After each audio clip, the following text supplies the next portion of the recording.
Yeah. Hello everyone. Am I audible? Yes, sir, you're audible. So today we'll discuss about the programming concepts involving data processing and different kinds of data processing with collections. Okay. So yeah.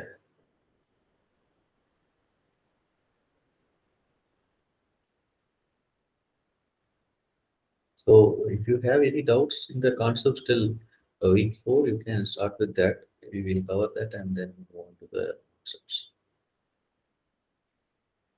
Anyone have doubts till week 4?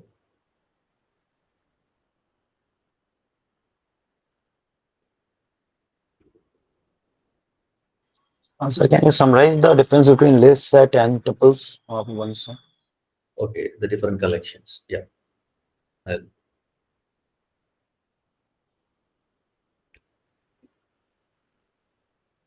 Okay. So the font size is fine. Okay. So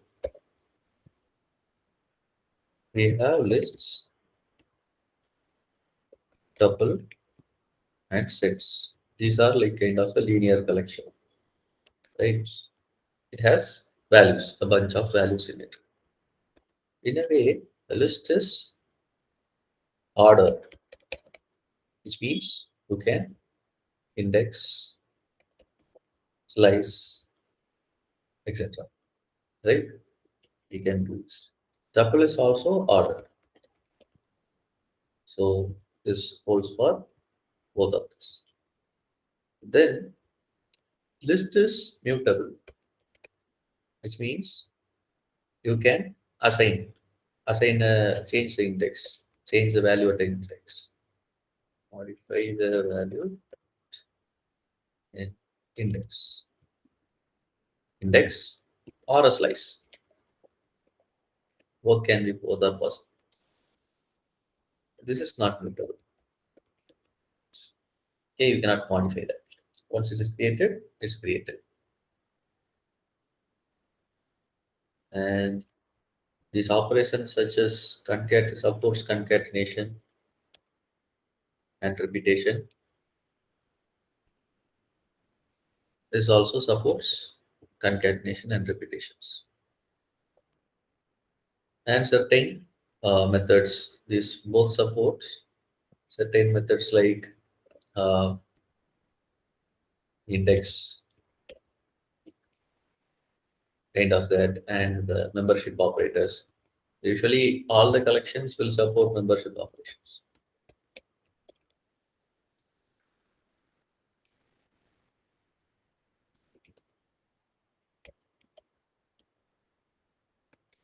In operator, it will support all the collection will support the in operator, and not only collections. Usually, the some iterables also may support that. And sets are not ordered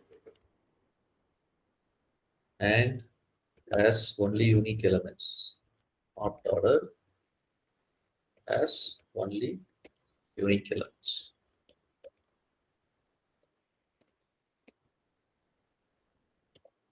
Okay.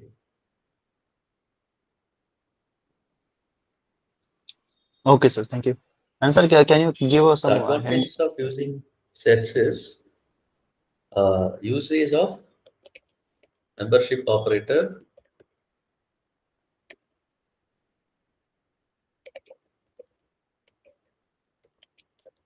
is faster. You can check whether a particular element is present in a set faster than you do in a list. So that's the advantage of it. For small number of, if the size of the list is in the range of tens, 10, then you won't see a significant difference. But if the size of the list is larger, you will see a difference where set can in sets you can check the membership in a constant time, where in list or tuple it will take a linear time proportional to the length of the list. Okay. Okay. Anything else? Any doubts? Yeah, How to check any number is a perfect square or not? sorry. How to check any number is a perfect square or not? Okay, okay, that's a different question. So, anyone have a doubts in this one, which I explained? Sir, Yeah. how to identify if the given collection is set or tuple? Sorry, list or tuple? You can use the How is to? instance. So, is instance function can tell you whether a particular thing is of a particular type. For example, if A is equal to a list, this will give you whether that is a list or what. So, now if you say tuple, it's false. So, this is instance function is used to check whether a particular variable or this particular value belongs to is of a particular type. You can use Okay. this instance function to do that. Okay. Thank you.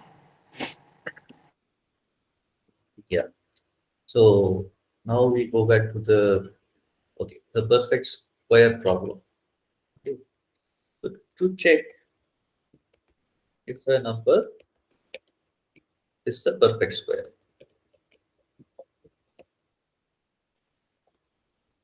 Okay. So what is a perfect square? Can you give some examples? 4, 9, 9. 25, 25, 36. 4, 36. These are One, perfect four, square because these can be written as a product of two integers, right? Sorry, the product of the same, twice the product of same Same integer. integer. It's like the same integer it multiplied twice, right? So the Yes. idea behind it is you can check it multiple ways. One way is to take the root and make it an integer. So for example, give an arbitrary number like this, you take a root of this value. Okay, you can check the root of square root of this value, and you will get a number, right? So let's see how the square root function works. Uh, you can use the math dot square root or the power operator in Python. Sorry, let's do both. So let's take a number 45.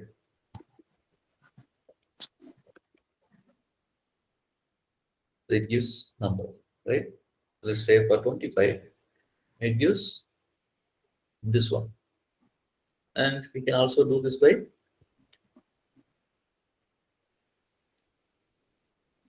1 by 2 or zero point 0.5, whatever. It will give something like this, right?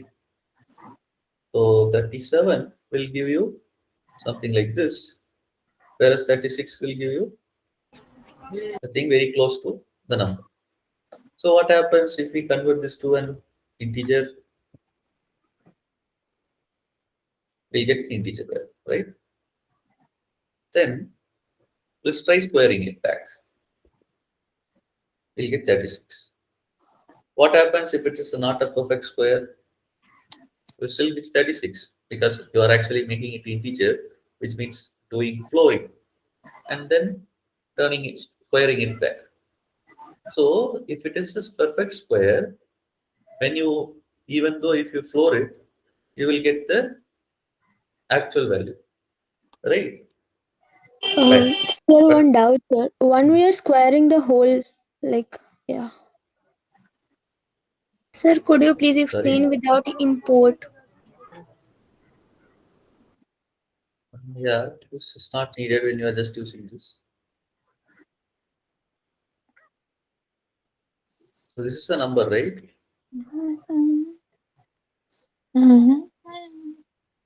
So let's say 56, it will give you 49 because it's not a perfect square. It will actually 49 is the perfect square, right? But 48, what will you get? So when you actually do this operation, you will get the nearest, smallest, lower perfect square. The when you do this operation, you will actually get the perfect square below that number. Okay. So the idea is if this number that this expression that you're evaluating by rooting and making it is integer and then squaring back. If this is same as the actual number, then which means your number is a perfect square.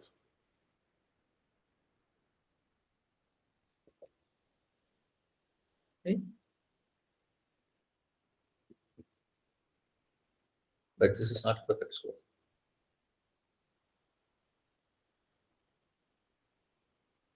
You get an idea?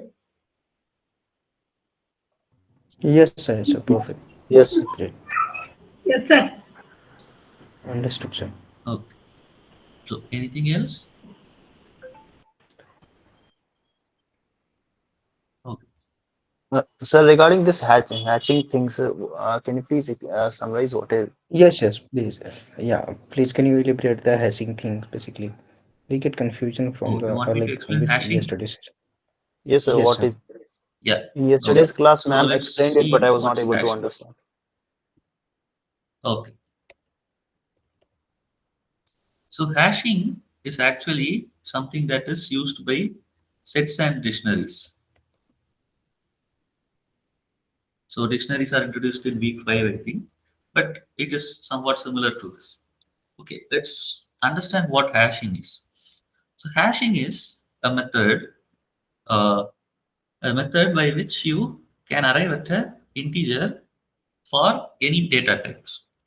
For example, given a number or a string or a something like this, hello. Okay, I want to convert this into integer. It's not like uh, any integer. So there is a certain method in which this value will a function. There is a function we have called hashing function. So this hashing function will take anything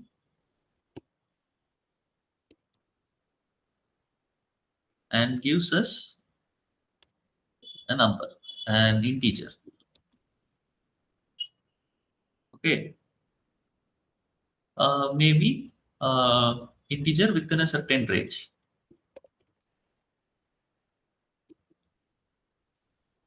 Even though it is not a integer within certain range, we can always do mod to make it within a certain range, right? So we'll go with this part, outputs and integer. Okay. So there are inbuilt hash functions present in this Python hash. You can call that function. You will get a number. Don't worry about how you arrive at this number. There are something that's happening within. The idea is every time you run this, you will get the same number for the same value. But for a different value, you will get a totally different number. Okay. But you will get the same value for the same number. That's the idea. Let it be a string. So there are hashable data types in Python. So what are the hashable data types? Integer, float, strings, tuples, list, set, and dictionaries are not hashable. These are the basic. Booleans are also hashable. Booleans, none is hashable. Non-hashable,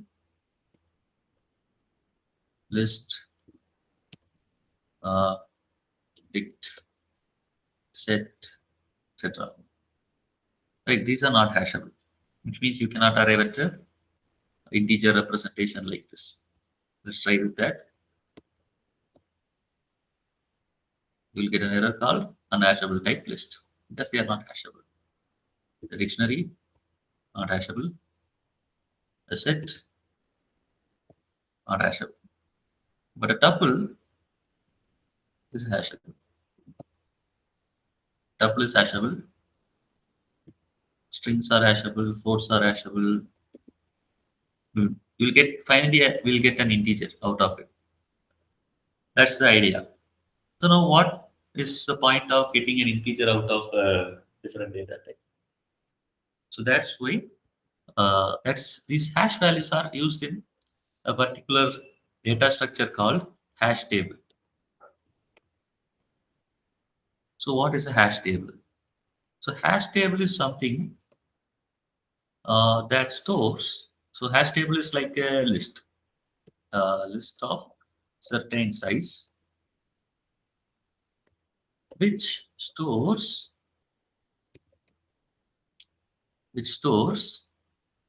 the values at the index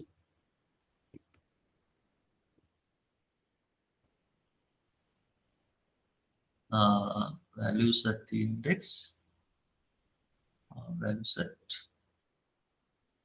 index of its hash. Hmm.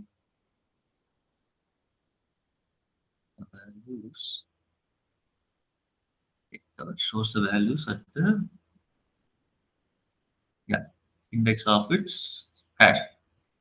So this hash is computed and it will put that value in that particular place. Okay. So let's create a hash table ourselves, which is a list, right? I said it is a list basically. So I am going to create a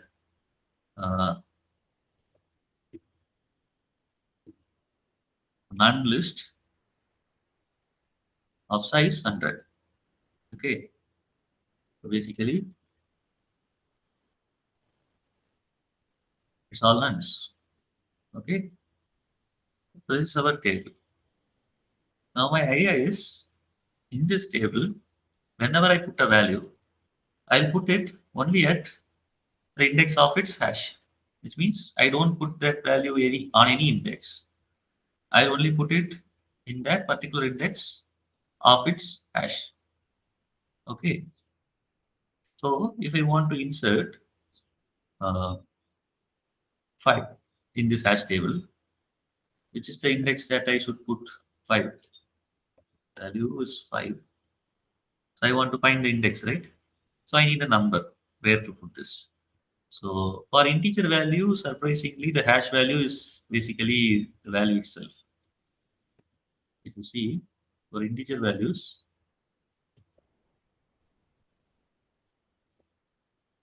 itself, because it's already an integer, why you want to modify that integer to arrive at an integer, right? But for floating point values, you see something different, right? Okay, now let's add maybe like let's take 4.3. So now I have find an index, right? So let's see. Uh,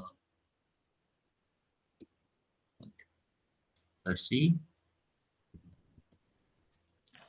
Sir, can you explain the program again? Like hash table equals to none into 100. Yeah, That just that. creates a list of 100 nuns.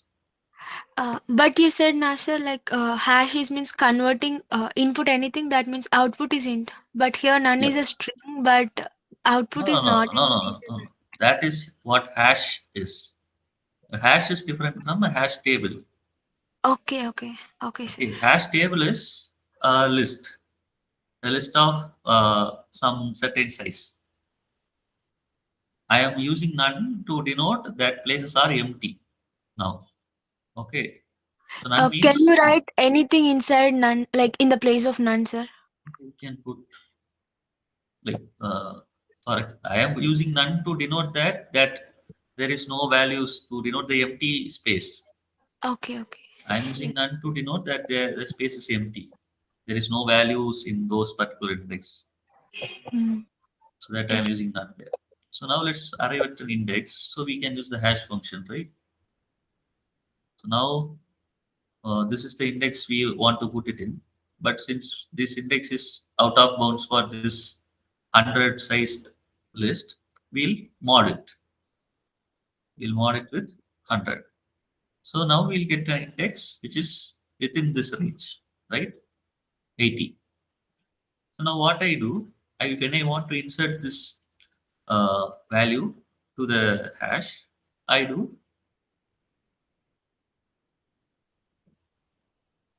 at only this index. Okay. So now let's create a simple function that does this. So we'll have a hash table, insert value to table, which takes a hash table and a value. So to insert that, we do this. We'll only insert at this particular index, which is computed by the hash. Okay. So now let's print the hash table and insert value to the table. Okay. Value is 4.2. Give the value again. See, the 4.2 is actually inserted in this index. Okay. Now, if I want to insert another number, let's insert I into it. Okay. Where is I? Sir, Okay. can we insert strings, sir, in the place of value? Yeah, I am putting high, right? You can see the Yeah. high is inserted here. Yeah, okay, sir. Yes, sir. Okay. Because hash function will give you a number anyways.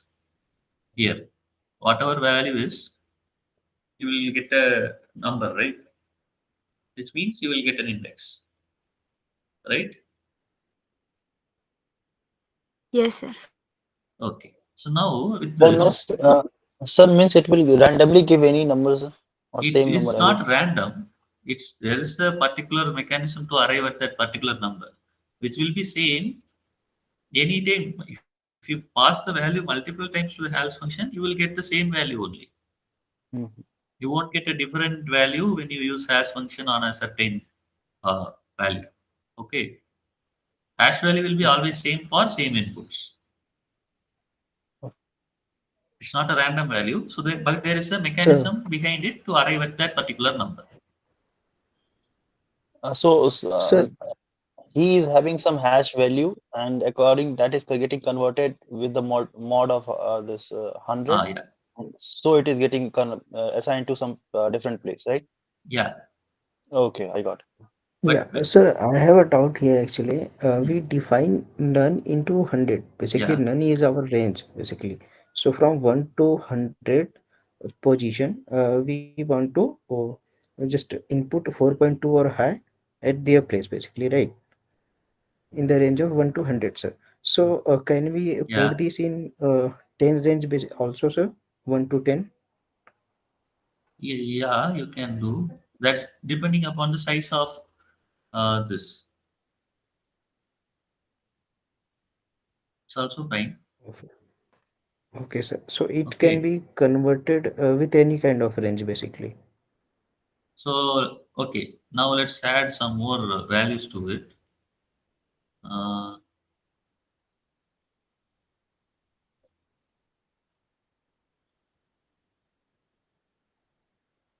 now what happened? Fine. You want to add more values.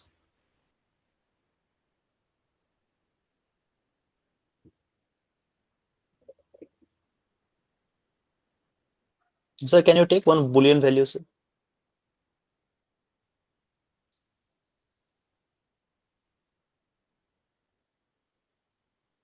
What happens? Sir, is it necessary to define that thing like hash table? So I see this byte. So here actually when we inserted by, this actually got overwritten by this, right? So if the size is small, multiple different values will have the same hash value after doing the mod. So that's what we call collision. Two values evaluating to same thing, so that this overwriting happens. Here see 4.2 got overwritten by 4 here, and high got overwritten by this one. But if the hash size is this hash table size is large enough, you might have different space to hold all those 1, 2, 3, 4, like that. Sir, here collision with the previous data with new data, so it will not create any error in our code basically or something that we want. Oh, why collision is not needed is basically you are inserting the values to a certain thing, right? So when you Yes, sir. insert, you don't want the already existing value to be overwritten. Okay. But when you study hash tables upon detail, you will see there are certain collision avoidance mechanisms also in place. So that's a different topic altogether. So now I want you to get an idea of just this. So let's go with the smaller thing. It's fine for examples. So now let's go with the smaller thing, right? So the idea of using hash table is you can put all together in certain positions, right? Actually, these hash tables are used by sets internally. So when you add a value, so if I insert high again, it will be just inserted in the same place, right? And this is actually the reason why sets cannot hold uh, not non-unique values. It actually places it at particular position only. So this high will always get this place. Okay. In that case, if I want to check whether a particular value is present in this hash table, I don't have to check all those indices. But you are just using a list, and if you want to find where this value is, you will usually search from beginning and find this, right? You check each indices. But in a hash table, you don't have to check all the indices. So check if present.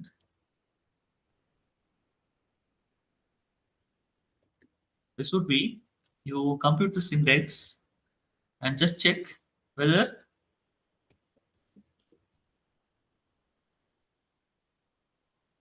The particular index is present in the hash table or not.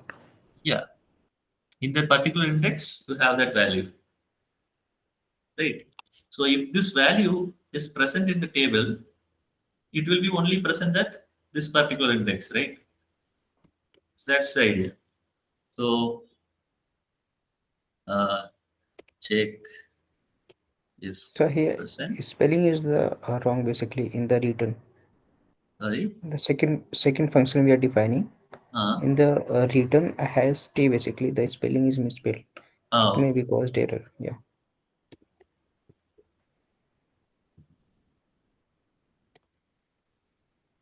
so give us true. But if I say why, it won't. But the idea is the size of the hash table doesn't affect how we check this. But in a linear list, you have to go through, use a for loop to iterate through each place to check whether that value is present or not. And this is how basically this uh, uh, hash tables works. And dictionaries also use internally a different form of hash table, like two hash tables maybe, right? So for a particular key, it will have to compute the hash of the key, and it will store the value at that particular index only. Okay. So the keys in a dictionary has to be hashable. Okay. Okay. Yeah. Yes, sir. Yes, sir. Got some idea. Yeah. So that's the idea. So the idea is this hash is computing an index. And that's why if you see the size of sets or the set is actually uh, more than the size of the physical memory consumed will be more. List of 10 elements and a set of 10 elements. A list of 10 elements will take less memory than a set of 10 elements because the set internally allocates a certain size of hash table according to the number of elements that you insert in.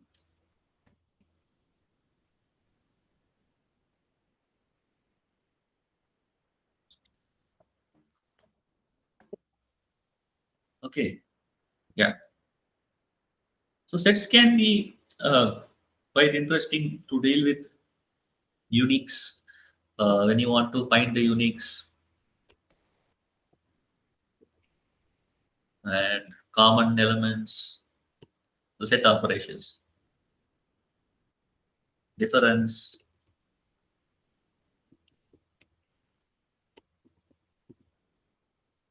in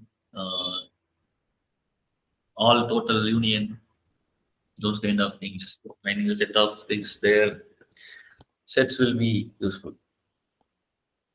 Assume. So there are quite certain interesting ways where you can use sets like this. Assume here is our problem. So given a string, find the unique characters. What you can do? So hello is the string, and you can find the unique characters by doing this. You'll get only with one time, right? So if you want to create another string by removing the duplicates, what you can do? Any idea? I want a string.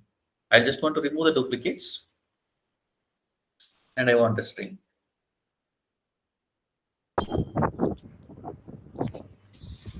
Any idea?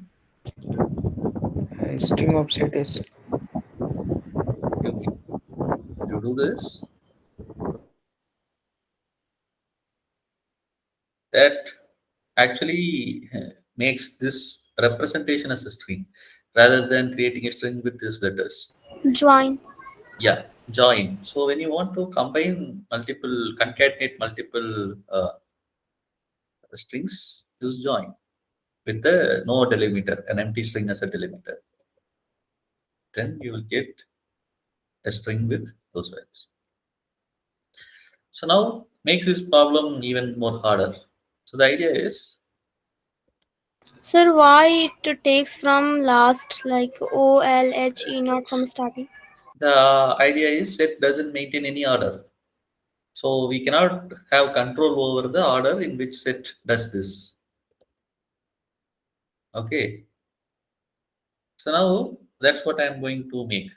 So now the question will be remove the duplicates, but maintain the order in which the character appeared first. So we have to retain the first occurrence of a particular character in that place, but remove the repeated occurrences only, which means here this would go to this would go to a G L O. Yeah, OE. E is already there, so we won't Okay, take that yes. also. That's the idea. Okay. So if you want to do this, how you will proceed? You certainly cannot do this in single line. You need a loop, but you also need another set to uh, check whether you have already seen a character or not. You use a scene set, so which means you are going to see each characters. So if you have already not seen it, you add it to the result. But if you have seen it, you don't add it.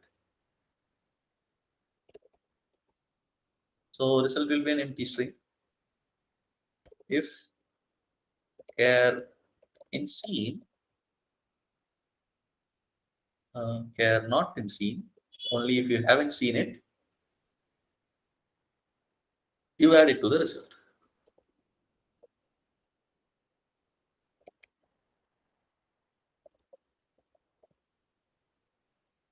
Uh, Oops. Yeah, we forget to update the scene. Since we have added this character to the result, which means this is an unseen character, and we have seen it and added it. So scene dot add of char. So this is where we mark this character as seen.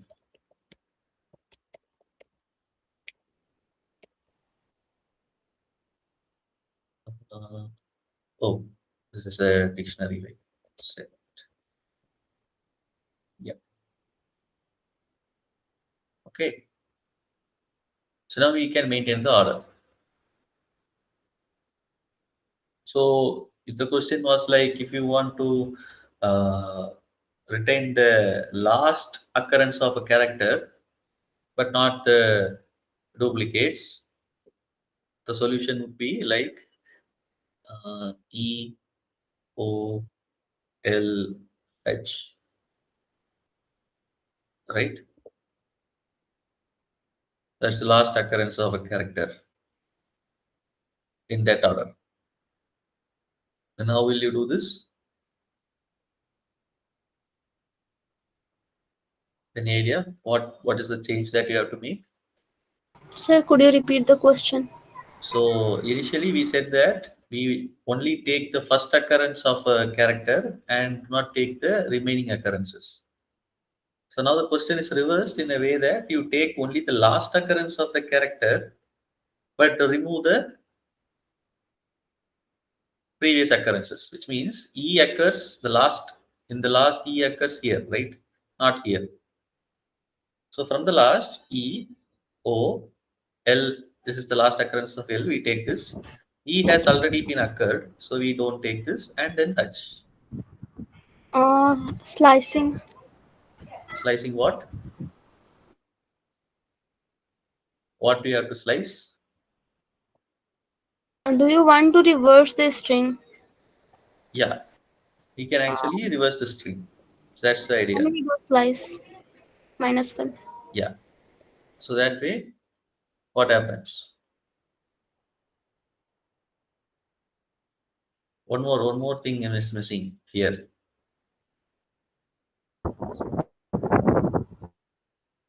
Can you see what is missing? Sir, in the result thing, we have to also print the result in the reverse order. Yeah, since we are adding from the reverse, this is the first thing that we add. Then this is the second thing we add. We also need to reverse the list. And this is, we can get this. Okay.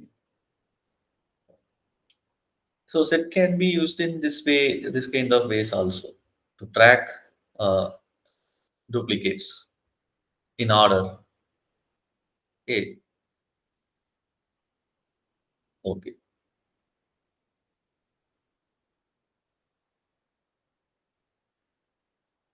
And things like uh, finding the common characters between two strings.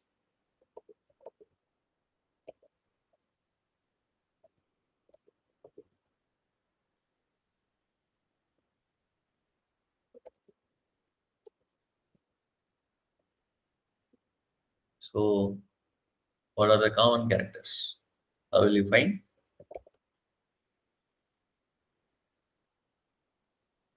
Any idea?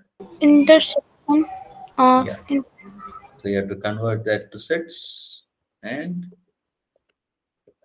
how will you perform intersection? dot intersection set B. You can use this also. This is Yes, sir. a intersection operator, and you can use intersection also. This would be this would both give same result, but I prefer this way with an operator. This is good, right? And for union, you have this, and for a difference, you have this. Okay, let's see what is this. What is this? Any area? I think superset. It is symmetric difference. So symmetric difference is the whole union minus the common elements. You see the common elements are H, E, and L, and in the union, from all the letters, it will just remove H, E, and L. So the remaining are O, P, and M. This is symmetric difference. So differences Just removing the from this, remove the elements that are present in this. So we will get O. If you do the opposite, you will get M and T. Symmetric differences combining those two differences. Okay, so these are like uncommon elements from the both of this set. Okay, those are certain ways in which you can use set efficiently. Okay. Sir, can I say symmetric difference is equal to union minus intersection? Yeah, those are algebraic like set operation. It's like a theorem, with theorem or something like a formula. It holds. There are different interpretations of symmetric difference. So like A minus B union B minus A, like in terms of set theory, this is equivalent to symmetric difference, or A union B minus A intersection B. That also holds. Both are symmetric differences only. Okay. Okay. So now uh, let's think about some functions that you might want to use with the sets list and stuff. So sorting is one thing, right?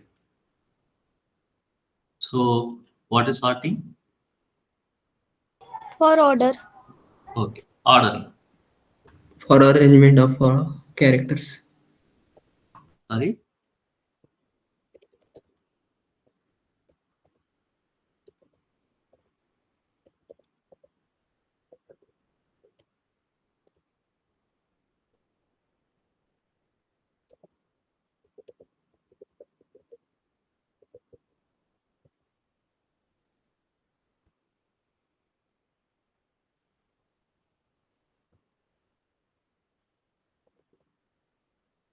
Mm, okay, so we have this groups, right? So now I want to sort this. So what does sorting mean? What is the expected output of this sorting?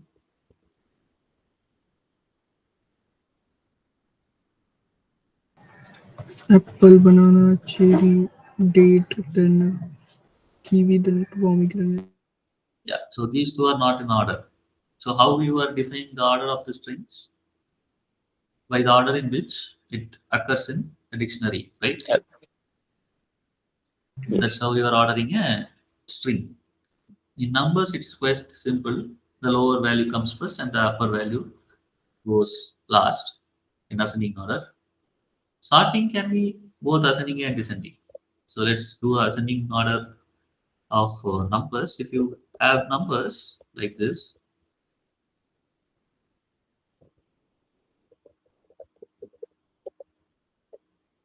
and you sort, it will be in ascending order, right? And you want to do it descending, you can do this reverse equal to true in the sorted function. The sorted function can sort any collection or any iterable. Any iterable it can take and sort. Okay. So this is a very powerful function that you can use in Python. Okay. And now, what about sorting fruits?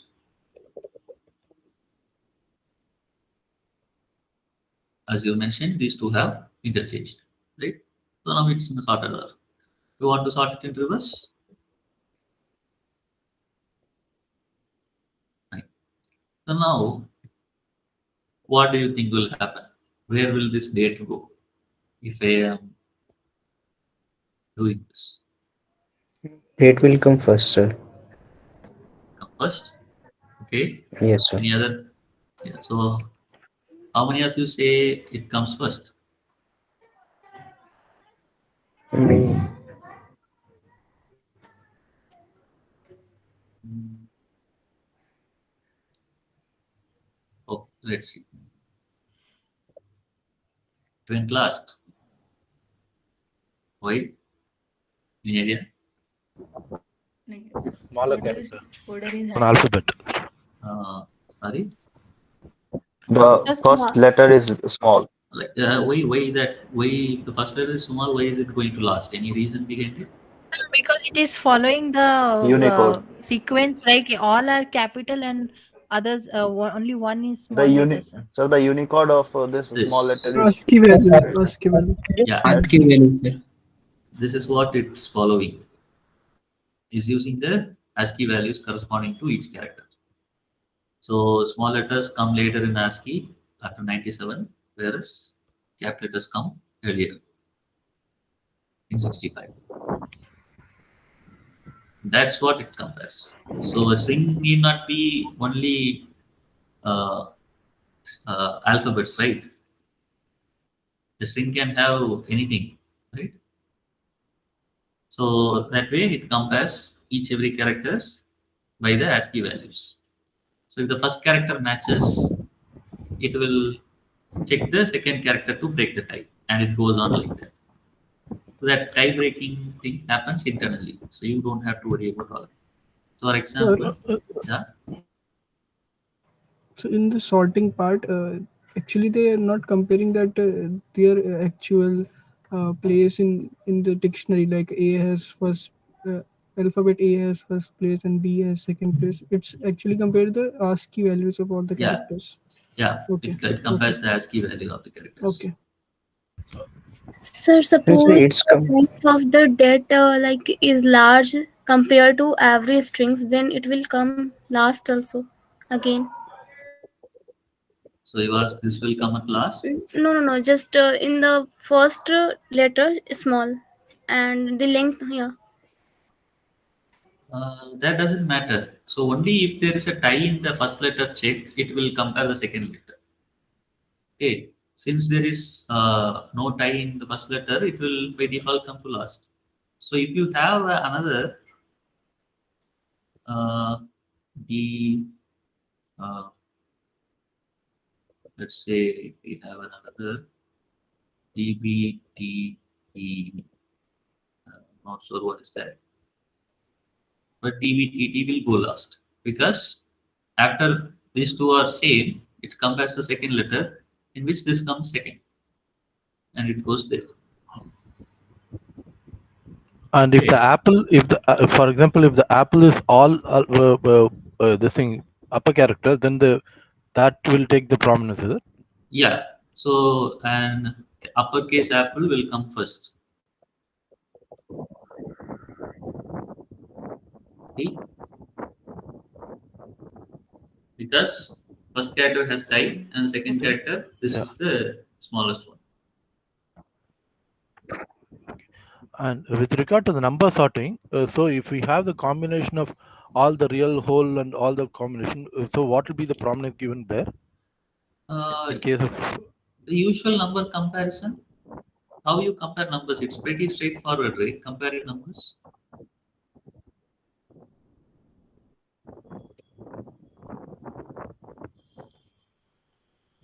I think he is saying with string. yeah, when come for the sorting part, I want to know how the prominence, how the importance will be given. Like the way the upper character is taking the first position, in terms of numbers, how it will. This 48, 49. Real number. This is what you're asking? No. I'm talking the previous example that you mentioned. Here, where you have sorting of the number, this thing. Yeah, see this. If it's a look at this. How you usually compare numbers? 3.4 lies between 3 and 4, right? And if it's a data type doesn't matter. Even let it be float, integer, you can compare either way, right? And if it's a fraction and all this thing, how it take? Fraction will evaluate to a value, right? At the end. Oh, yeah. Okay. Okay. I understand. Thank you. Even if it is a fraction, it has a value, right? It's going to be a decimal, yeah. In case of numbers, it will do usual comparison like we do in normally. Yeah. And in the case of string, it will compare ASCII values. Yeah. Okay. Because comparing numbers in any other manner doesn't make sense. True. True. Yeah. Yeah. I messed up. Thank you. Yeah. Okay. Sir, what is the difference between sort and sorted? Okay. Sort is not a function. That is the first difference. Sorted is a function.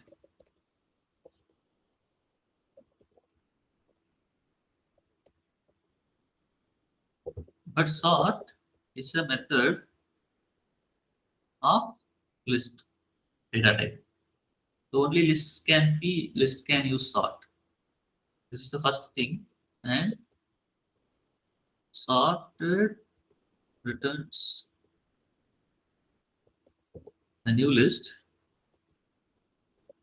always a list, whereas sort method, which is we call list dot sort method, returns none while sorting the list in place.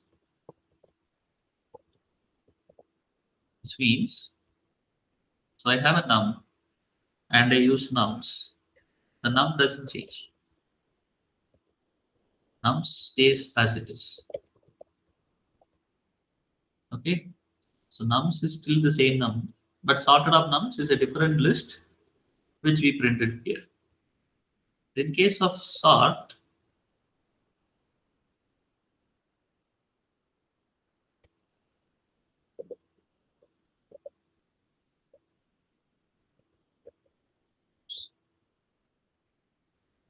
so usage of sort is like this. Nums dot sort of, and see the nums itself has changed now. Okay, this modifies the actual list, and this cannot be used for another data types or iterables. Whereas sorted can be used for any iterable. It can take any iterable and give you a sorted list. The output of sorted will be always a list. But sort can be only used within a list, and it sorts the list in place. Which means you don't get a new list sorted. The old list itself will change the order in a sorted manner. Okay.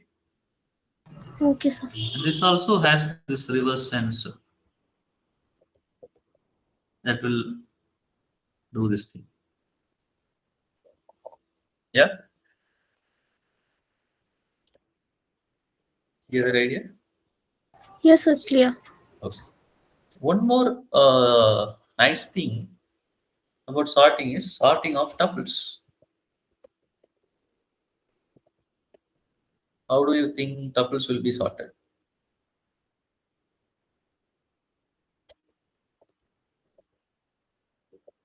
Let's call what's so these are coordinates 1 comma 2, 1 comma 4, 1 comma 3, 5 comma 7, 5 comma 8, etc. So how does this sorting happens?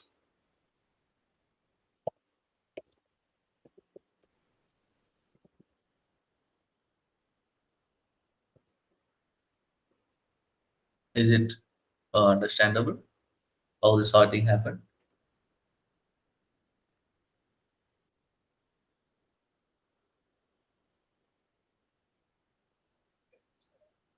Any Is it like guess?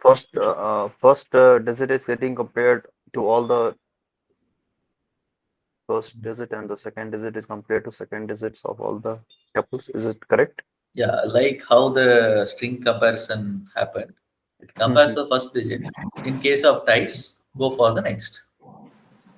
Okay. Yeah, maybe So 2, 1, 3, 1, 4, and 5, 8. yeah, so if the first number itself is higher, it will go to the last. If the first numbers are equal, it will use the second number to break the tie. Okay. So in case of 1, 2, 1, 4, 1, 3, the first numbers have ties. So it used the second number to break the tie. So these tuples also has some ASCII values. No. Tuples are like the value you compare this one and this one, the first value. Okay. One and one can be compared, right? Yes. Yeah, it goes like that. Okay. So what happens if you have a string here? See, you Yeah. cannot compare. Yeah. You cannot compare a string with the. Uh, Increase. that happens here also. If you have a mixed array, you won't be able to sort, right? Yes. Sorting doesn't make sense to sort a string with the integer and so on. But if you want a certain order, it can be. So let's go. Let's see this. Uh, yeah, let's have a mixed some trash collections where you put all the unwanted text and numbers.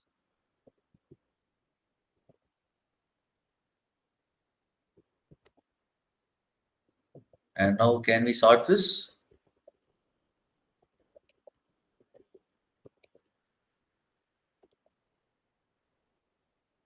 Can we sort this? Will No. this work? Uh, No, no. Sir. because comparison doesn't work between these. So now, but I want to sort this anyway.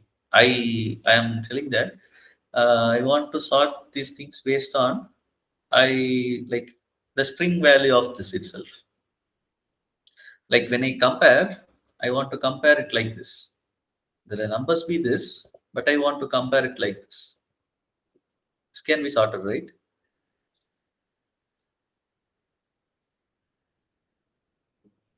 This can be done, right? Now I Sir, how, say sir? I did not get this. because now everything is a string. If it is an integer, you cannot compare, correct? Integer or a float, you cannot compare. Mm-hmm. But when you make it string, you can compare, right? Then how 2, 3, 4 get advantage here and comes in first place? ASCII, Okay, okay, sir. okay. As a Hmm. decimal value, how are we going to check for the ASCII, sir? 3 point. Dot also has an ASCII value. Okay. So everything get added, right? Like the individual positions, it will check for the individual positions, right? When you compare a string, Mm. the usual string comparison logic. Okay. Okay, but In, ca- uh, in the case of 3.4, first it will compare the ASCII value of 3. If it is yeah, a yeah, type, ASCII, then compare for dot, and yeah, if it is a type, then it compare for 4. yeah, Is it like that? yes. So what do you think will come first, 3.4 or 304? 304. 3 0. Zero has 48, dot has Oh, 46. Uh, okay, sir. 3.4 then. 3.4 will come first. Okay, you got the idea, right? What we are trying to Yes, do sir. now. Yes. Yes, sir. Yes, sir. But Sir, yeah, yeah, sir, I was wondering, like, if we can get the hash value of all the strings, can we compare those hash values and then we can like sort in increasing or decreasing order? yeah. But hash values are kind of like uh, nonsense values, right? You cannot make, at Okay. least in this string comparison, when you convert it to string, you could make a Hmm. sense out of the sorting value. But the hash values are typically nonsense values. Okay. You don't know how it is compared and receive these values. Hash of SLKJDA or something like this. What it will be. This is some value, but this is totally different value, and you cannot make sense out of the numbers that comes out of here, right? So if you start with the hash Yes. values, it's basically like shuffling in some sense, right? Okay. Mm-hmm. But at least when you convert it to string, you can make some sense out of it, the way it is being sorted, right? Yes. So now, when I convert that, you can see these types are also getting converted. So now my question is, I want to sort it based on the string value, but I don't want to change the values as a string. I want the values to be remain same, but I want to sort based on the string values of it. Now, can you understand my question now? I No, don't sir. want to change the Yes, sir. value itself, but I just want to compare it based on the string value. So comparing based on something. Okay, that's the idea. So to do that, we have something called as key argument in started function. Can do this. So you see, now it is comparing based on a string value as we would expect, but the value itself hasn't changed it, right? Yes. So key can be any function. So a key is a function that takes in this as a value and gives some output, and this output will be compared when sorting. So that's the idea of the key. So string is a function, right? So it will compute the string value of all this and then come while comparing. So comparison is based on this. So now if I want to compare strings based on the number of characters it has, what can I do? CHAR. Number of characters, right? Which is the len of string of x. Oh, length of string. So now this has 3 characters and this has 4 characters. This has some 6 characters and this has some more characters, 8 characters. So If we sort want this in reverse order, say. add reverse. You can always add reverse. Okay. Yes. Okay.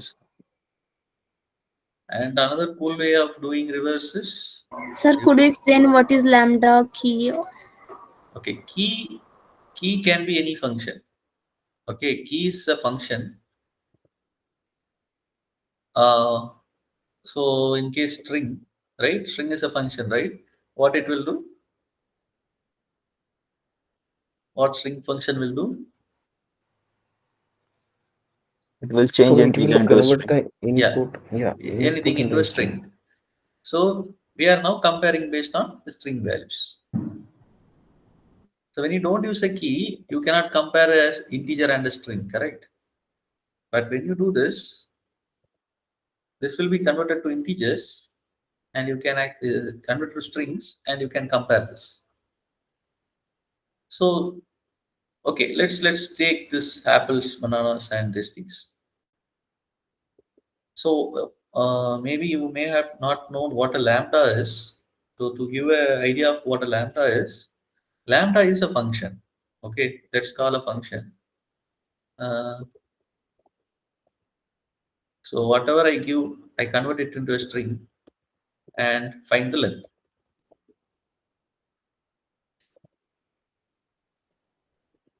I convert it to a string and find the length of it. Okay.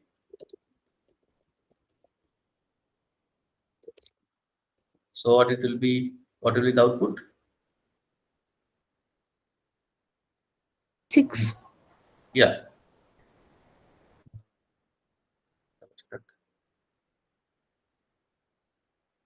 Yeah, 6, right? And what this would be? 4. Yeah. So now a lambda is also a function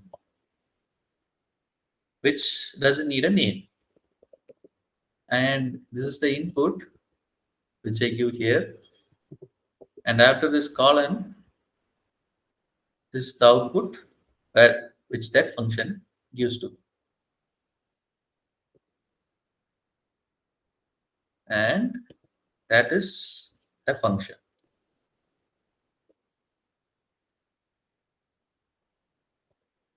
Okay. Okay. Okay, sir. It's like a function that takes input and directly gives out, right?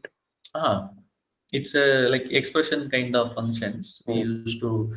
If a function can be defined in a single statement and it is self-explanatory and you need not name it, you can use a lambda. Okay, like on the fly functions.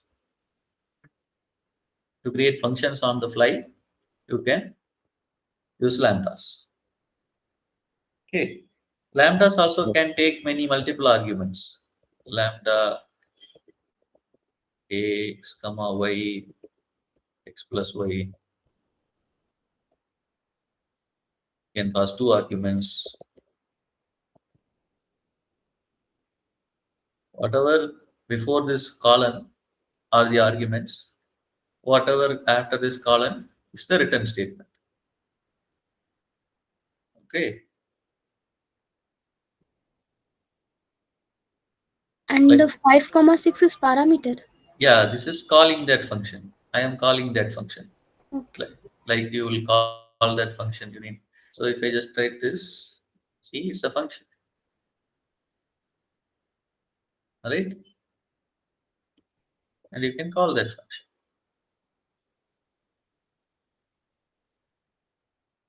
And that's how lambda helps us to easily define arbitrary functions on the go. So if I want to sort this based on the first character of the uh, thing, how will I sort? Uh, We can it's do just convert to the string. and do a string slicing. Uh, you can do the first index or maybe the Mm. last index. I'm Minus. sorting based on the last index. So last index 4, 4, uh, this one Okay. J and V. Right. Sir, Now, I was wondering if we give any Boolean value to this trash list, will it give any output to us? comparing, yeah, it will be. So now if we are doing with string, we will get an output. T, uppercase T comes first, right? Mm. Since we are converting it to string, that idea is out how you are converting it to string and do this. So lambda can be used to many places like this. For example, the use of lambda in mainly these lambdas are used in sorted, min and max. In these three functions can take a key argument. These three functions can take a key argument where you can pass a lambda function. If the function is simple Sir, enough, yeah. what is key function? Can you please explain the key function? So key is something like based on what? For example, assume you have a set of numbers. Okay. Now I want to find the maximum number here. You can do max, right? Huh? You can do max of nums, right? This is the maximum number. Okay. You can find the minimum number. Also, sir, key len. Sorry, sorry. Okay. So now I can find the maximum and minimum numbers, right? So now I want to find the maximum number based on the first number. So the number with the maximum uh, what we can call yeah unit digit. Now number with the maximum unit digit. So the maximum number is obviously this number. But the maximum number with the highest unit digit number is what? So now you are comparing the maximum based on some function of this value, and that function gives you the last digit. Okay, did you get that idea? Yes, sir. So that's some function. So you are comparing values based on something else, not the actual value. So usually the numbers are compared based on their values, right? But you want to compare based on something else. And that's what you give as key. So here our key would be what? You want to compare based on the unit digit. So you have to get the unit digit, right? So I'm creating a lambda function that will give me the unit digit, which is taken. What I do is I convert to string,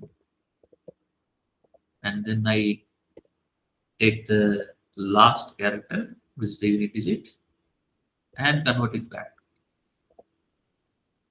That will give me the unit digit, right? So what this will give, this function, 8. yeah, the last number in every number, 3, 1, like that, right? And you can see it gives the number with the maximum unit digit. Okay. So the key specifies how you want to compare the numbers. It's not always we want to compare numbers based on the value itself or the compare strings based on the dictionary order itself. We might want to compare it based on something else. And that's how we specify this. And one more cool application that will come after coming doing this. So you have understood how sorting in tuples work, right? Is that clear? So now let's see. Let's say we have fruit prices. Okay. So I'll have a fruit name and the price.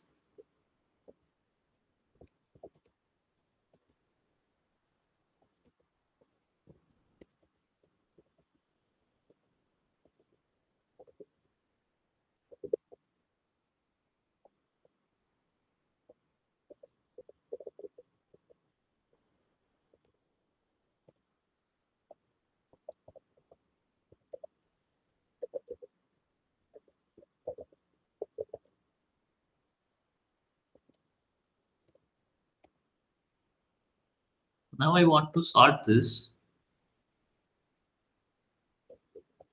based on the fruit prices, right? So how the usual sorting will work?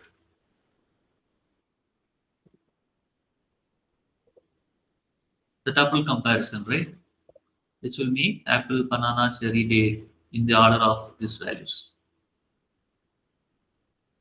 Because tuples will compare the first value and go on.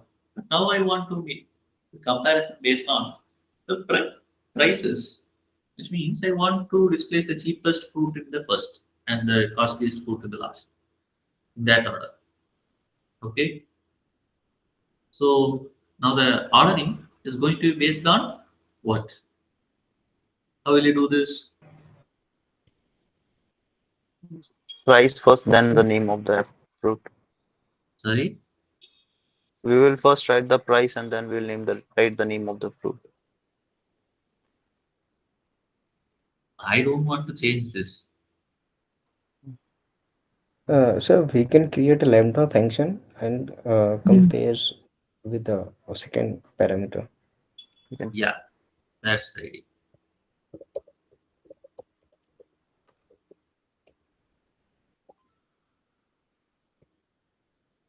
So comparison will be, oops.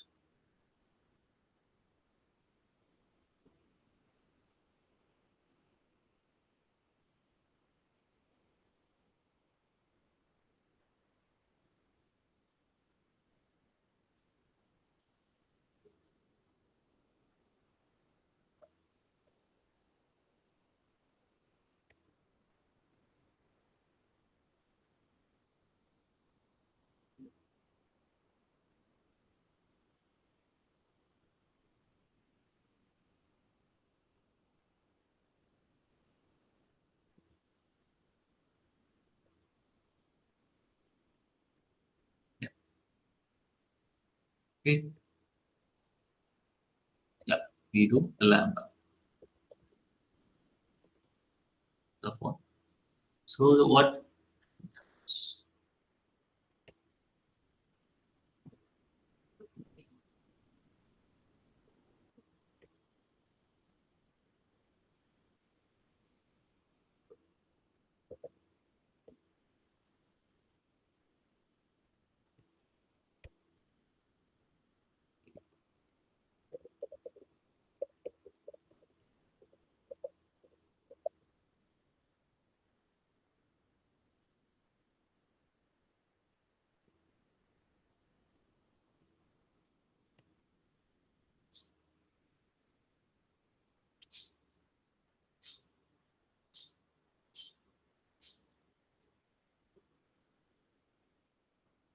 Mm,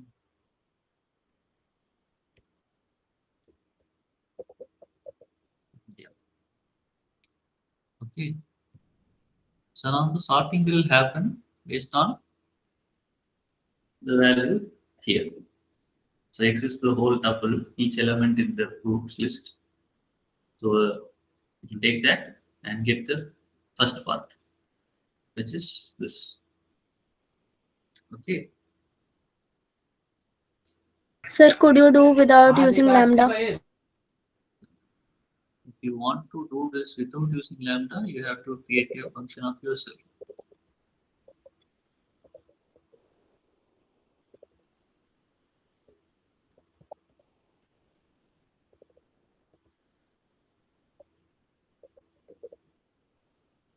So this will have this is a tuple, right? And you take the first element. You put. But do you want to write this whole function for this? That's why lambda helps. Okay. So it's basically if you're doing the sorting or finding min and max. So oops. Let's try the example of finding min and max. Okay. I want to find the fruit with uh, the maximum price. Okay.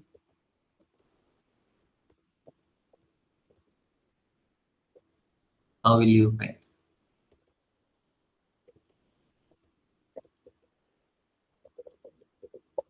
Just give us the what we did. Okay. So now these are the fruits and prices, and you want to find the maximum, right? Max fruit or fruit with the maximum price. Now let's call it none. And max fruit price. Let's call it 0, starting there. And the usual comparison of finding max. So if price is greater than max fruit price, what will you do? Max fruit is equal to fruit and max price.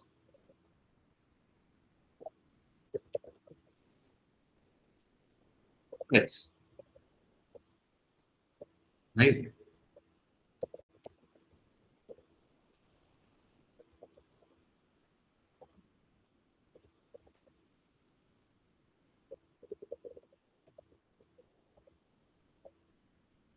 We found it. But instead of writing all these code, you can just do max of fruit prices.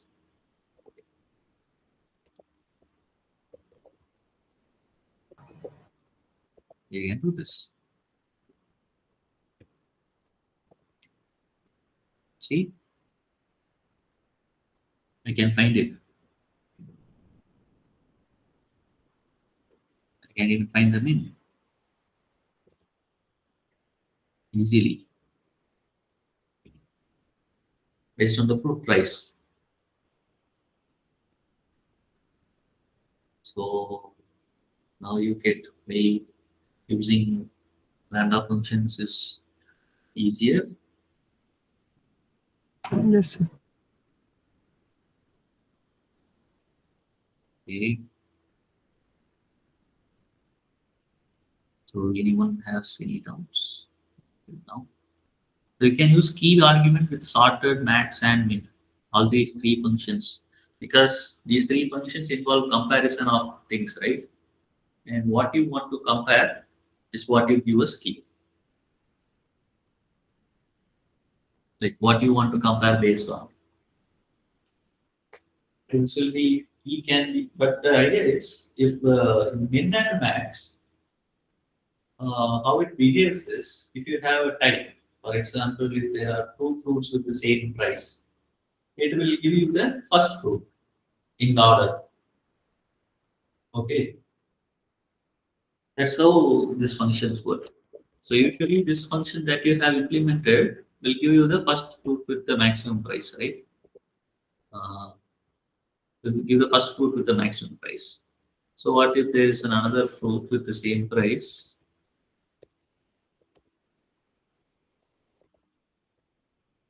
It will still give you the first fruit. This algorithm that we have written. But if you want to give the last fruit, the simple trick is you also update that, right? This is how you find the last fruit that has the maximum price. You have to get that. You able to get that. So if we want to display both the fruits, then That's a different thing. So we'll come to that. okay. So now let's find now this how you do this with this function. How you do that with this. So max function will give you still date. So if you want to give the last one, what's the idea? How we can modify it? Any idea? By indexing. Slicing or reversing using slicing. Okay. So max function is as powerful as cellular. So now we come back to the Explain last step. sorry Last step. this one. Why you did slicing reverse? We wanted the last, so this max function will always get you the first value with the maximum price, right? But we want to find the last value with the maximum price. So, but if I reverse the list, the last value with the maximum price will become the first value with the maximum price, right? Okay. Yeah, That's this the means, idea. sir, we are comparing from the river side, from the last side. That you can think it up that way. So the last from the first is the first from the last, right? Yes, sir. That's the idea. So you can also do that with this also. You can still do with this, right?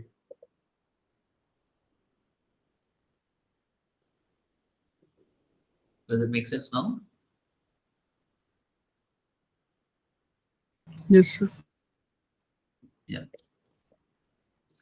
So now let's see where we want to find the all the fruits with the maximum price. So any idea on how we are going to do that? So one way is to find the maximum price and get the fruits with the maximum prices. So that's the kind of easiest like way. Right? So find the maximum price first. How will you find the maximum price? And you do that now.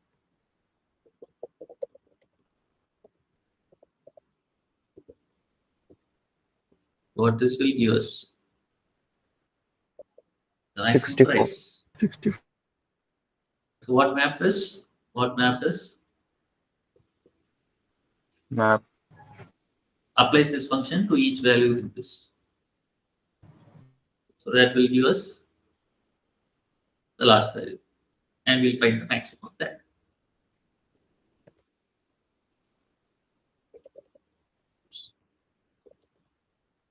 Right? This is what map gives us, and we'll find the maximum of that.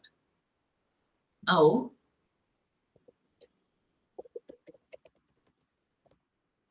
what you have to do, you do a filter with the maximum price. So what you usually do is for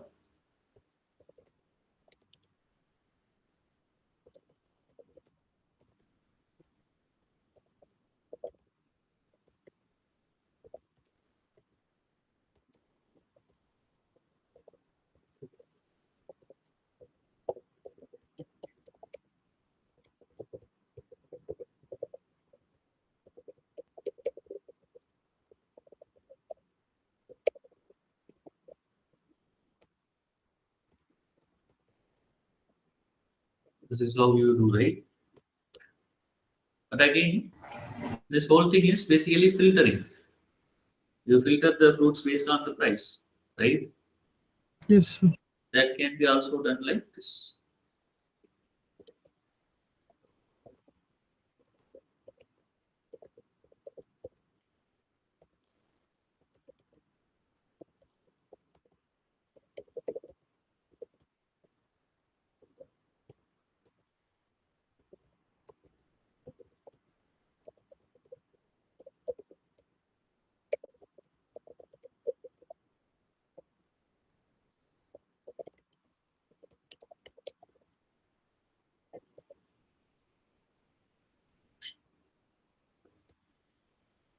In prints, it is wrong. Right? Yes. You can filter. But if you just want the fruit names, what you can also do is Map. convert.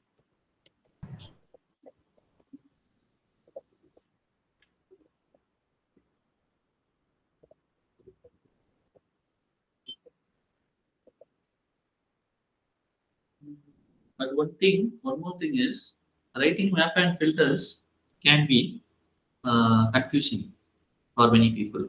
Sometimes it's also like more verbose. So to avoid that, you can use comprehensions. So comprehensions are basically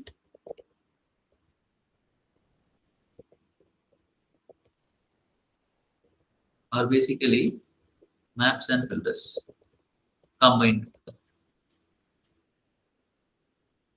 So the same thing that you did here, you can write in a more readable way using comprehensions.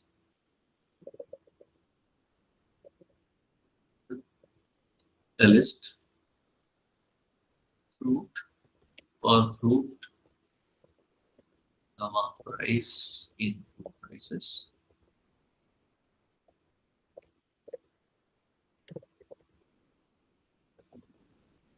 If price equal to max price. See, this does the same thing as this. This is the mapping part, and this is the filtering part. You can also do some other mapping if you want. Right? Anything. The idea is this is this comprehensions are simpler than this and readable than this. So when you want to use both combine map and filter, it's better to use comprehensions. Right? Uh, can you get the guide? How comprehensions can be useful? Instead of doing a empty list and append, you can write it as a comprehension. The code will be very similar. You see this one, same, and this one, same. And what you append is what you do here. If you want to append this, you will do this, right? Can you see the relationship between this syntax and this? How it is like simpler than this, yet readable than this. That's how comprehensions work. Okay. So there are list comprehensions. If you put it as a list bracket, if you put a set bracket, it would be a set comprehension. And there are also dictionary comprehensions. And there are no tuple comprehensions, but we have something called as a generator expression, which is also a quite very useful thing in some sense. Can you get the idea of comprehensions? It's basically Yes, maps and filters. yes, sir. Yes. Yes, sir. And you can have comprehension instead of comprehensions also.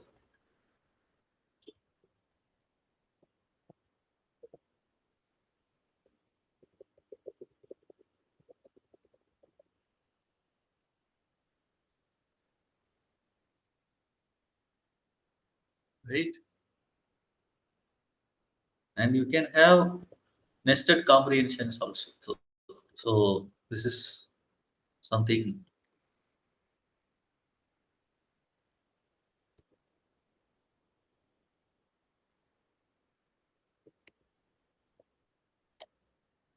See this? There are many things that you can do with comprehensions. Now you will be wondering what's the difference between the first one and the second one. But there are differences, right? So you can play with these comprehensions. These are comprehensions are very powerful when you want to define map and filters, nested things, handling 2D arrays. It can be very useful to create. In this comprehension, sir, the use of for, in, and if is very important. Like it will Yeah, give error if we. yeah. So the idea is you are doing this as for, right? Hmm. So for should come first and if should come second, like this one. Is there any order like for should come first in then if? Yeah, if you put this, it won't work, Okay. right? This is the syntax. This is how we do it in here, right? For and if. Hmm. Yes. So sometimes I would like to write this in an indented manner like this. So you can also see the parts, different parts clearly. So what you want to map, what you want to take from, and what you want to filter. Those are the three parts basically.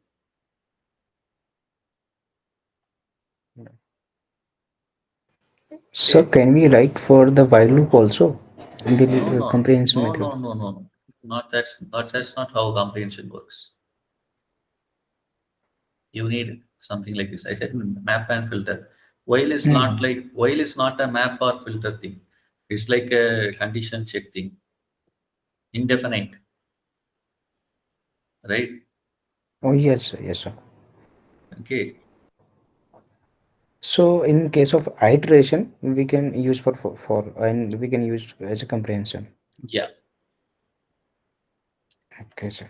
And this is set comprehension. It will return a set. To create dictionaries, you can use comprehensions, but this will create a dictionary with the fruit name and the price is the value. It will go like that. Okay. These are dictionary comprehensions. And let's see one more thing. We saw fruit with bank prices like this, right? Let's have fruits and price separately. So I want to fruits. If I want to separate this, what will I do? We can use a Split how? split by comma. But that is for strings, right? We are not having a string. Split will work on only strings, right? So And Sorry, and end. No, I want to like take these values. right? What I wanted to do is I wanted to take these values, the first values.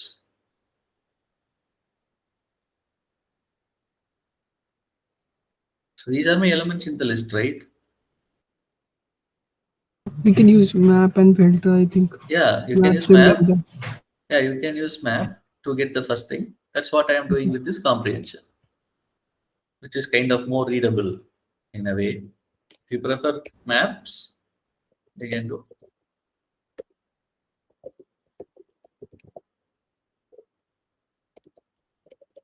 Lambda x0. Yeah.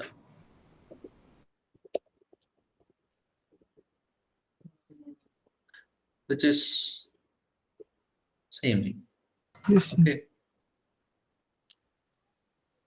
And for the Sir, prices, do we require the second line here basically in the fruits equal to fruit for fruit price in fruit prices? So is it required to write the price in fruit prices? this one. Yes, sir. And we are just Uh, only wanting the fruit name basically. yeah, so you can use this underscore. You don't want to name it, but if you don't put it, it will be tough. Like if you just put fruit in fruit prices, like whatever is here, it will take each element here, right? And what we are doing here is, so what is this? Basically, comma notation. So using commas in for loop, what does this do? Any guess? What is it called? It's called Iterator. no. Using commas in this. This is iterable and for loop iterates, right? What does this comma do here? So when you put comma, it actually kind of splits both the things that you kind of see, right? But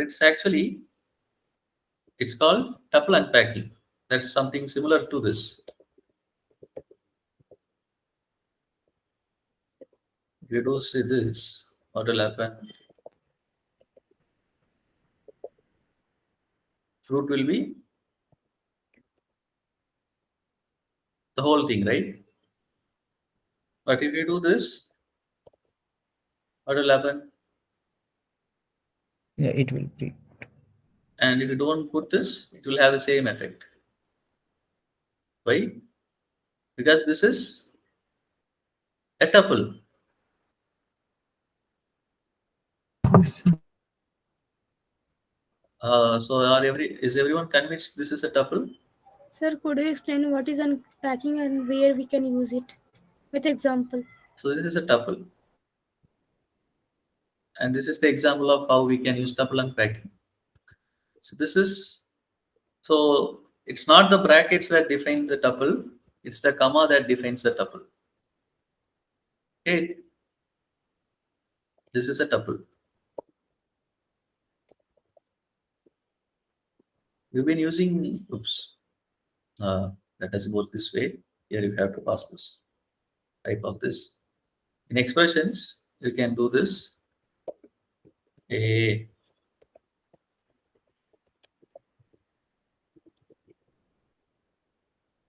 okay, and you have been using tuple unpacking from the second week, or I think so. What tuple unpacking does is, since this is a tuple and this is also a tuple, it will unpacks this value, each value in the tuple to each value, splitting out, and that what unpacking means, right? And that's what we do here. We take each value. Usually in for loop, we take each value, right? With this notation, you can unpack it. Okay? Can you get the idea? It can also Yes. unpack many things. It's not only tuple. Unpacking happens for list also. You can unpack a list. But what happens if it has more numbers than this? Too many values to unpack, right? They are expecting two values. There are too many values to unpack, and you cannot. So there is a special syntax for packing. So what does star means? This is what. So it takes the first value to be the A and the remaining to be B. It will take all those and pack it again. So this gets unpacked, and in B it gets packed together again. Whatever values I have after this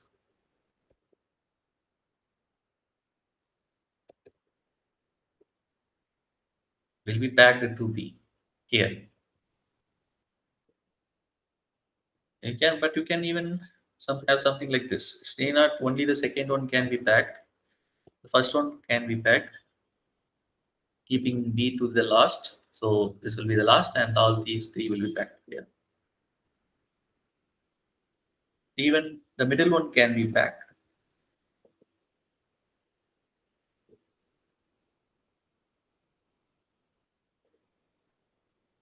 So you can do these kind of stuff here in the for loop also. Here, it's basically unpacking happening behind the scenes, or maybe within the scene itself.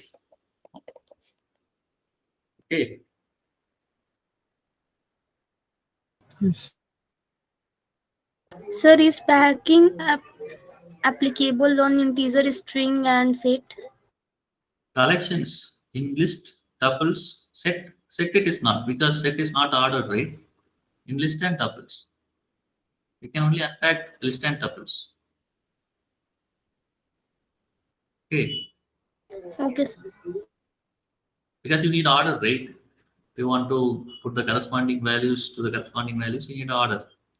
It has to be either a tuple or a list. Sir, can apply in tuples?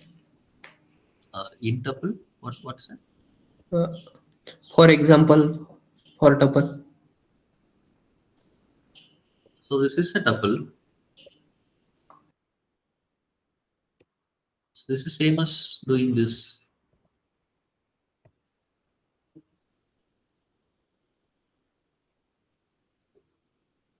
Okay, can you do that for a string? Yes, sir. Yes, it's also ordered, right? You can order index, slice, as that.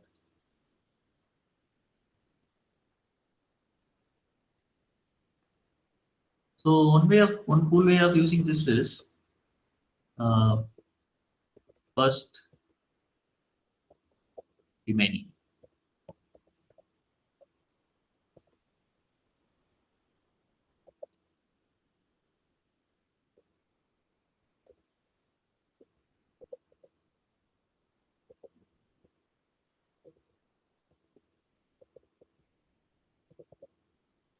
So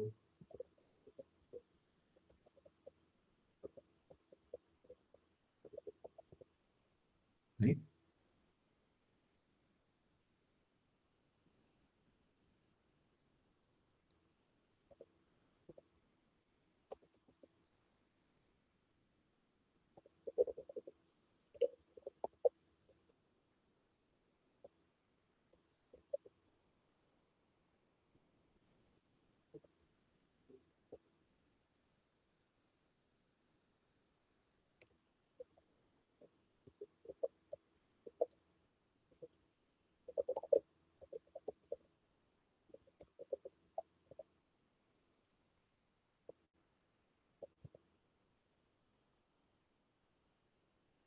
see what I did. You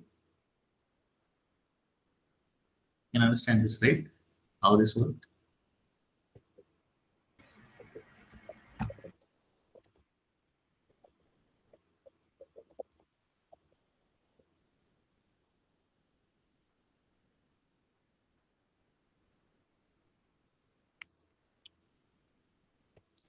Okay, these are some cool ways of using unpacking and stuff. So now we go back to this part. So let's split this fruit. So now we have got fruits, races.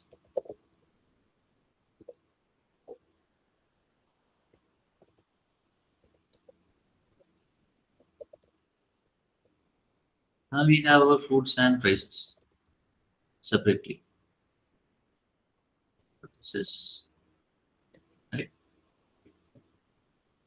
Now, if I want to merge this back together, what should I do?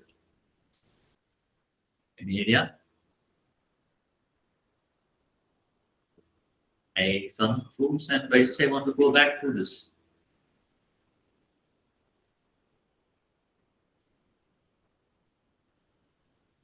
Any idea? Sir, what we wanted to do? We want so now we have a separate foods and prices, right? Yes, sir. From this, I want to go back to food prices. I want to convert this to this. Okay.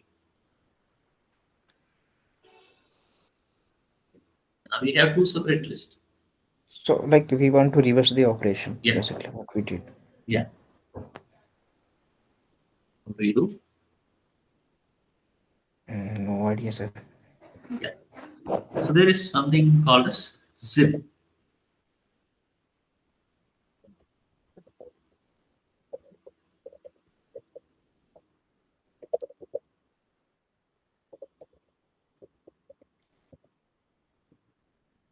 Here we go.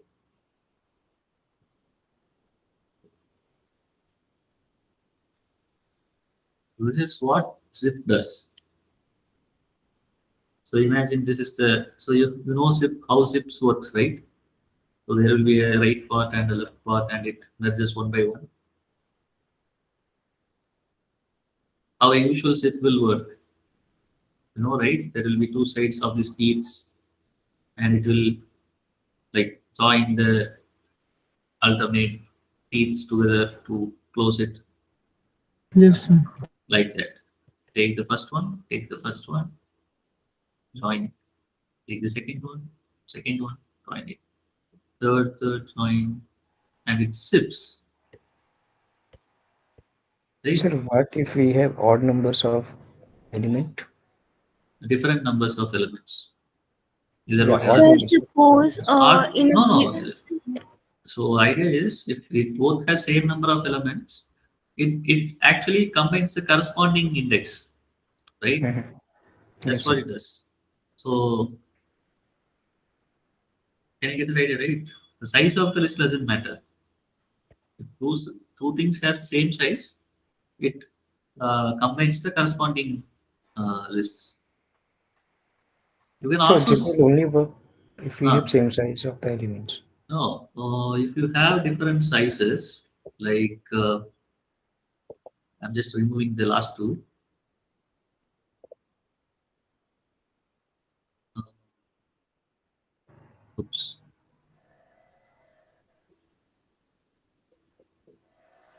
So if I do this, it will cut the zipping with the shortest thing. Here there are Okay, okay, only sir. Got three it. elements, right? Yes, sir. Okay, so that's how it It works. starts from the first element and goes up to the pairing of the element. Yeah, Once the where pair is did not find, then it will you can also zip break the. multiple. You can also zip multiple iterables.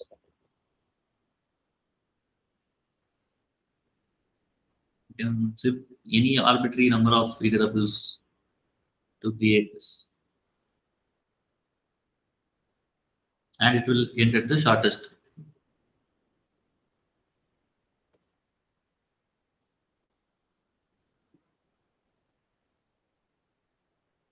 And you know, if you have something like this, uh, a list of tuple of length 2, you can actually convert this to a dictionary easily with this.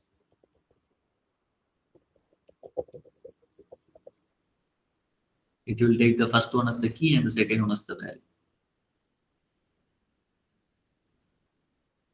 You can convert a list of tuple with length 2 to a dictionary.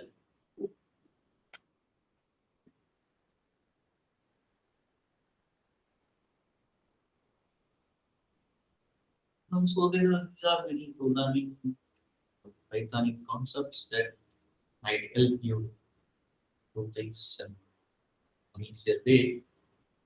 Okay.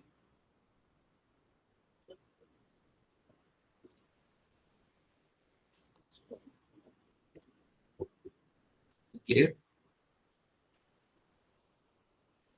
Yes, sir. Yes, sir.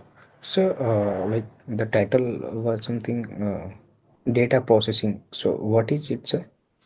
So what we did is also data processing. So what I Okay. was meant to take is also this only, how we can process data. So basically, you might have already looked into the aggregation, mapping, filtering. These are the data processing tasks, right?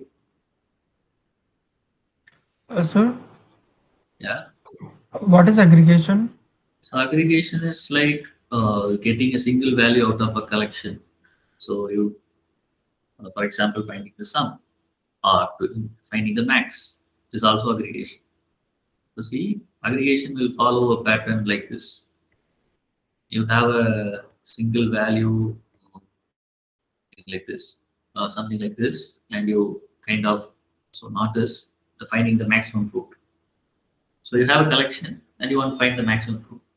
So you iterate through all the fruits and you want to keep remembering a single value out of it. And you kind of update that single value and finally you will return that single value. That's what Uh, aggregation like is. like central tendency in statistics, no? One value Uh, represents the whole. yeah, that kind of. But it can be anything like sum of the certain values, maximum, product of certain values, minimum of certain values, mean, median. All these are aggregations. Or concatenating different strings into a single string. That might be also aggregation. Idea is to have a collection and you give me a value that is computed over all the values in the collection. That's the process. This is called aggregation. Okay. Mapping is like you apply the same transformation to each element and you give another collection which is transformed. Filtering is like removing certain values from a removing or taking certain values based on a certain condition. So these are the data processing tasks. And there is also one more task you might need to know is counting and grouping.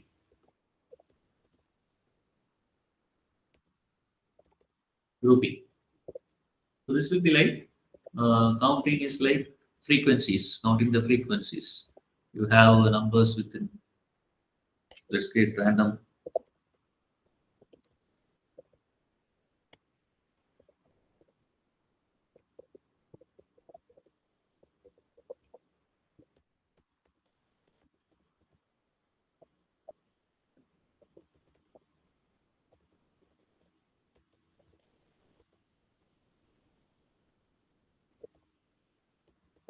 So I'm creating 20 random numbers and I want to get the count of each number there. So how will you usually do this? You can have a dictionary which holds the count of each number. Then you iterate through the numbers. Then you check whether that number is already been counted. If not, say if num not in counts,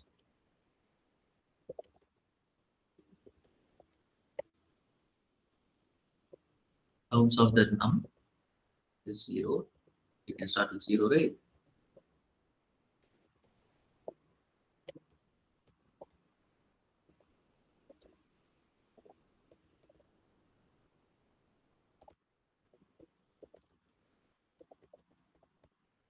Now I get the counts of this. Let's see, verify this.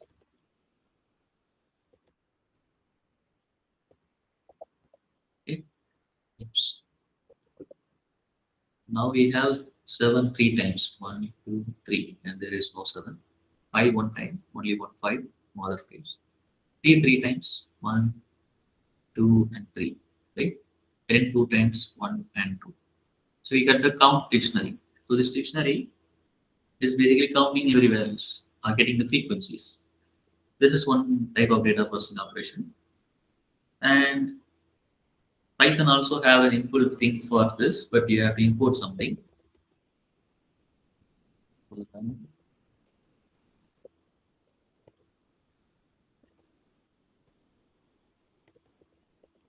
That is this.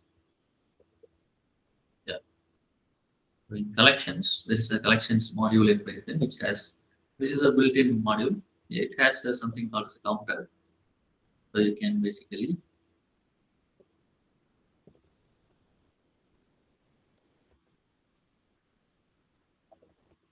do this. But instead of a dictionary, it returns something called as a counter object. But you can also convert that into a dictionary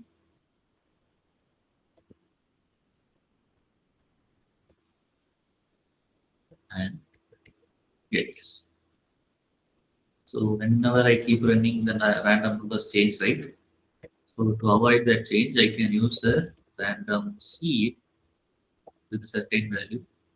So that even if I run this cell multiple times, I will get the same value, same set of random numbers.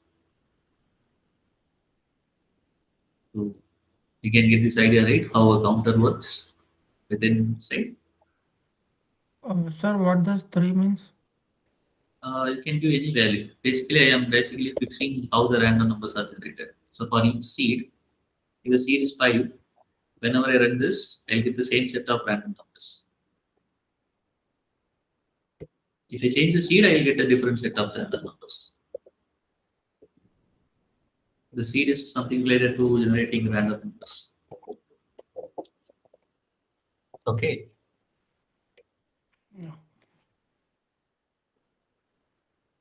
So you can do this. And then something called as grouping, we said, right? So let's go with the fruits. Yeah, fruits.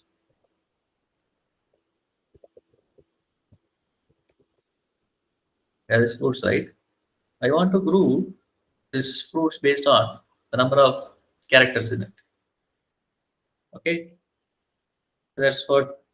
So you'll create the groups. So my key should be the number of characters, and the value should be the value present here itself. Okay, it will be, the output will be a dictionary with key as integer and value as a list of string.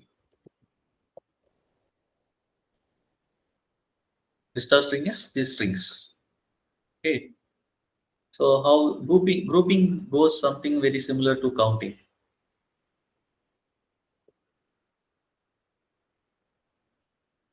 See, same thing. You go to the iterate.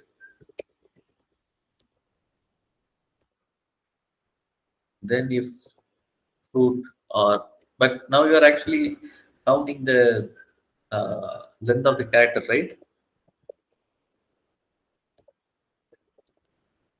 So if this is not in groups, then you update, you add, create a group for that.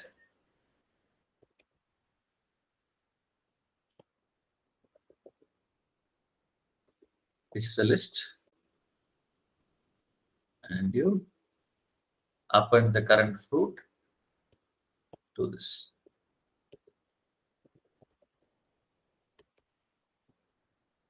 You print groups.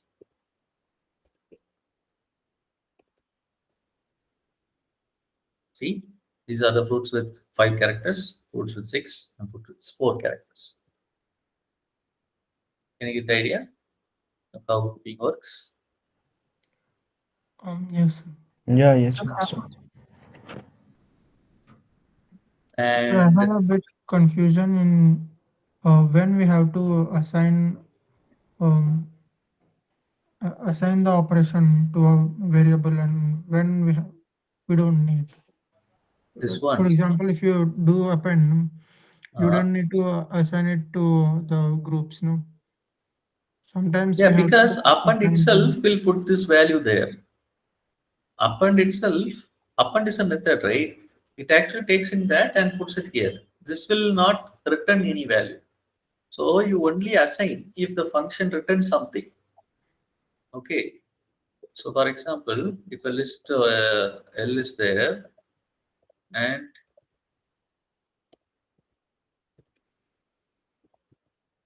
because L dot append returns nothing, but it will actually do that inside. See? It modifies the list. Okay. In this list, we don't need to assign it there. If we do not need to create a new list. Okay, that's the idea. For single values like strings, each string that we create is a new string. We cannot modify a string, right? We cannot modify a string, we cannot modify a number, but we can assign the value associated with that number. But in list, we can actually modify it. We actually add these values there. That's what we do. And this doesn't give you an output. This itself is adding that to that. Okay. And do we have something similar to this? Group by?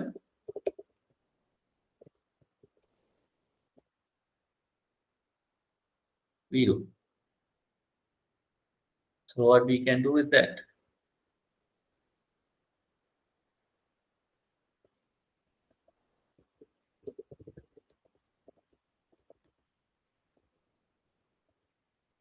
Instead of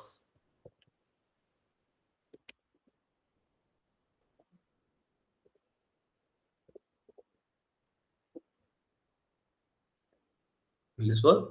Oops.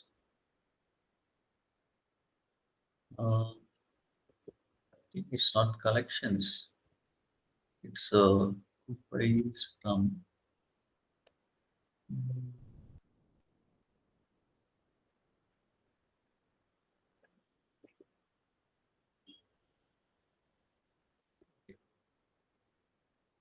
usage.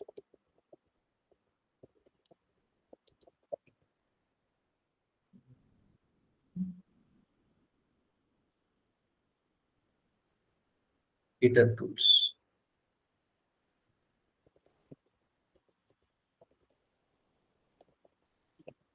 Yeah. So with that,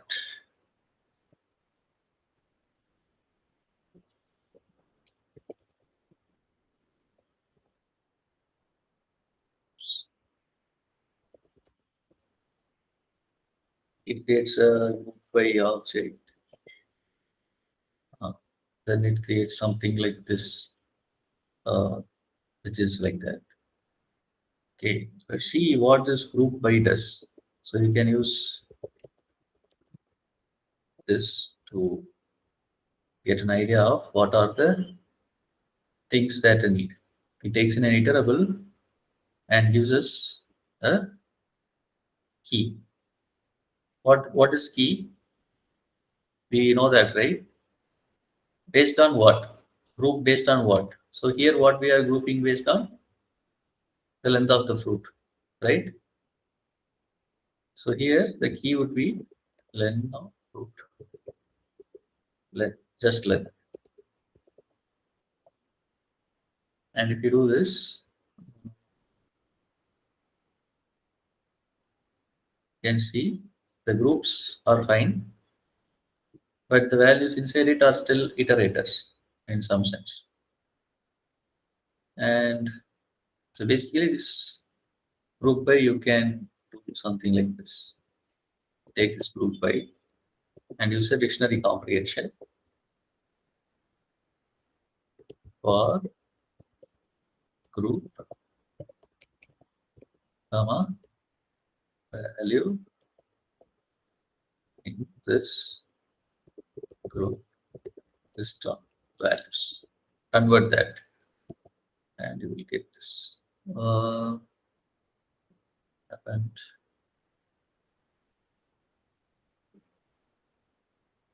Yes, give the first value. Good.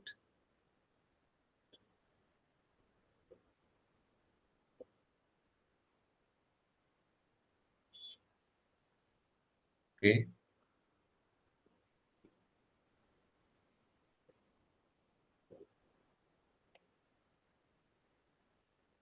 Oh, okay. So how this group by works? Let's see this.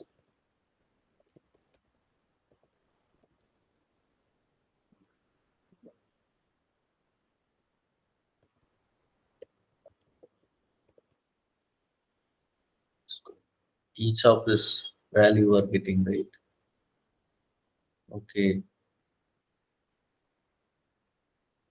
Okay. It basically gives you the group and this value, I think. So which is this. It's returns a iterator for this one. It is doing that. Sure, why it is doing that.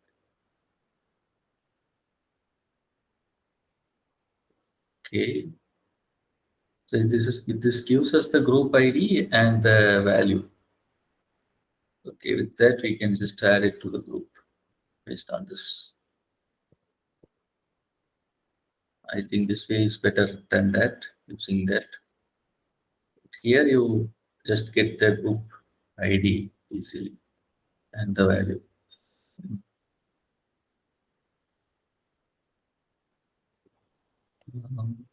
Okay. Okay, if this is confusing, just leave this for now. You can get this idea of grouping, right? Go with this. Okay. And you can even use sets if you don't want duplicates to be added. So set don't have append method because append means adding to the last, and set don't have order. So it's like adding, just putting it into a set. You can have something like this. So these are the different data processing operations, and this is how you can use key with those things. Okay.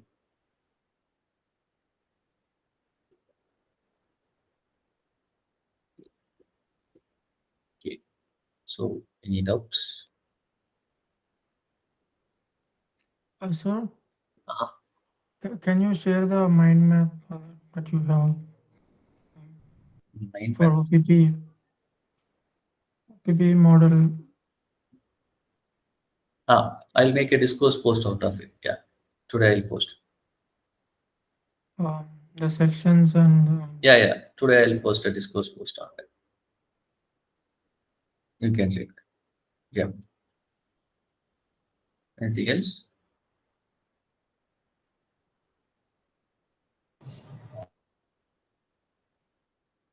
Okay then. No, sir, no, sir, no sir, doubts. Yeah.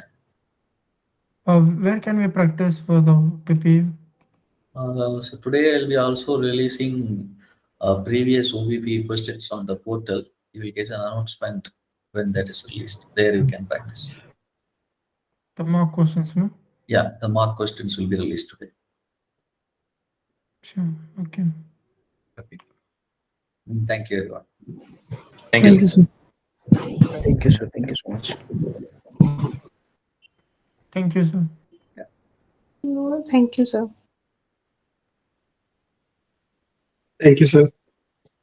Yeah, thank you.